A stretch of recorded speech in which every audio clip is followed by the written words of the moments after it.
Ассалаумағалейкум қазағелер, көкпар сүйер қауым. Қасиетті Рамазан айынан кейін Алла бұйырса сәуір айының 5-ші жұлдызы күні Талғар ауданы Нұра ауылының Атшабарында елден бата алу мақсатында әкеміз Қанапиев Нұрғанат Нұрсапаұлының бұрынғы Күрті ауданы Базар ауылының тумасы бейнетінің зейнетін көрсін, немере шөбере шөпшек сүйсін, ғұмыры ұзақ, баянды болсын деген ізгі ниетпен әкеміздің ұл қыздары беріп жатқан баталы көкпардың құрметті қонағы болыңыздар.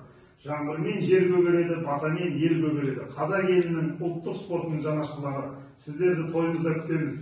Ас беріледі, асымыз 11-де, Алла бұйырса 12-де үлкен той көкпарымызды бастаймыз. Салым қоры 2 миллион теңге.